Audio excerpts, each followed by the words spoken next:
दोस्तों नमस्कार। इस समय क्रिकेट से जुड़े हुए तमाम हलकों में ये सवाल पूछा जा रहा है कि दिल्ली कैपिटल्स के और ऋषभ पंत के बीच में आखिर ऐसा क्या हुआ कि वो उन्हें रिटेन नहीं किया गया। पिछले दो मौकों पर उन्हें रिटेन किया गया था, लेकिन इस बार मेगा ऑक्शन से पहले वो रिटेन नहीं किए गए। अभिषेक पोरल को किया गया रिटेन, और उसके अलावा कुलदीप यादव और अक्षर पटेल और ट्राइस्टन स्टब्स, ये वो खिलाड़ी हैं जिन्हें इस बार दिल्ली कैपिटल्स ने रिटेन किया। और अब तो सारा कुछ व्यवस्था भी वहां की बदल गई है, क्योंकि जो एग्रीमेंट हुआ था, इसके दो जो ओनर्स हैं, मुख्य ओनर्स, जो जीएमआर और जीएसडब्ल्यू, तो जीएसडब्ल्यू अभी तक ये सब संचालन कर रहा था, और अब जीएमआर जो है अब अगले 2 साल के लिए इसका संचालन करेगा दिल्ली कैपिटल्स का।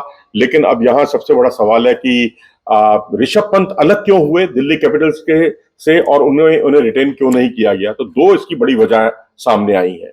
पहली बड़ी वजह तो यह है कि उनके जो अधिकार थे, राइट्स थे एज अ कैप्टन, उसको कटेल कर दिया गया था, उसमें कटौती कर दी गई थी, जिससे ऋषभ पंत खुश नहीं थे। और दूसरी बड़ी वजह यह थी कि जो स्पोर्ट्स स्टाफ का चयन किया गया था वो उनकी मर्जी से नहीं किया गया था, उसमें उनसे कोई मशवरा नहीं लिया गया, और वो उससे बिल्कुल संतुष्ट नहीं थे। हम आपको याद दिला दें कि हेमंत बदानी जो है, जो पूर्व अंतर्राष्ट्रीय खिलाड़ी रहे, भारतीय क्रिकेट टीम से भी खेले, वो उन्हें बनाया गया टीम का कोच, हेड कोच। और वेणुगोपाल राव, ये भी दिल्ली डेयरडेविल्स हुआ करता था उस समय, उससे जुड़े रहे, और इन्हें डायरेक्टर ऑफ क्रिकेट बनाया गया दिल्ली कैपिटल्स का। तो अब जाहिर सी बात है कि अब रिकी पॉन्टिंग भी इस टीम के साथ नहीं है, और ना ही सौरभ गांगुली अब इस टीम के साथ है। तो अब ऐसी स्थिति में हेमंत बदानी और वेणुगोपाल राव का चुना जाना और उनके अधिकारों में कटौती होना, ये मुख्य वजह थी ऋषभ पंत के दोबारा रिटेन ना होने की। तो इस तरह से अब ऑक्शन में, हालांकि आरटीएम का भी एक विकल्प रहेगा दिल्ली कैपिटल के पास, अगर आपसी रिश्ते अगर ये सुलझा लेते हैं, लेकिन उन पर एक अनुमान के अनुसार बहुत बड़ी बोली लगने वाली है। अगर ये 25 करोड़ को टच कर गई तो मुझे नहीं लगता कि दिल्ली कैपिटल्स जो है आरटीएम का इस्तेमाल करेगा।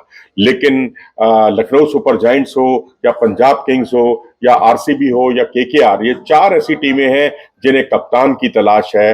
चारों के पास कप्तान नहीं है, तो वहां ऋषभ पंत की डिमांड बढ़ने वाली है, और जाहिर सी बात है उन पर बड़ी बोली लगने वाली है। तो उम्मीद कीजिए कि इस बार ऋषभ पंत जहां भी जाएंगे कुछ नया करने की सोचेंगे, और बतौर कप्तान, विकेट कीपर, बल्लेबाज, जरूरत पड़ने पर ओपनिंग बल्लेबाजी भी कर लेते हैं। तो इस तरह से एक पंथ दो काज, यानी एक पंथ से कई काम वो कर सकते हैं।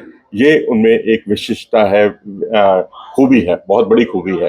तो अब किस टीम के होंगे ऋषभ पंत, ये तो वक्त ही बताएगा। लेकिन इतना अब तय हो गया है कि जो दो बातें सामने आई हैं, दिल्ली कैपिटल्स और ऋषभ पंत के रिश्तों में खटास जरूर आ गई थी, इतना तय हो गया, ये बात बिल्कुल तय हो गई है। फिलहाल इस पेशकश में इतना ही। नमस्कार।